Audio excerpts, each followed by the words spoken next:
Arkadaşlar, kuyumuzun içerisindeyiz. Demir kılıflarımızı attık. Kepmeyi engelledik. Şu an kuyumuz 30-35 metre civarında oldu. Bir iki kaynaktan suyumuzu aldık. Hedefimiz 50 metre. Buralara filtreli kılıflarımızı attık. 1 metre çapındaki kuyumuza 1 metre kılıfımızı yerleştirdik. Kepmemizi durdurduk. Görüyorsunuz. Buralarda yığmalarımız daha var.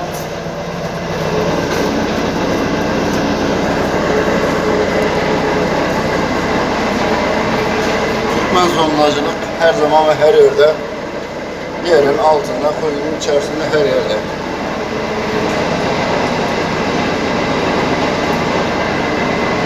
Araba kaç boru var ya? Tamam usta.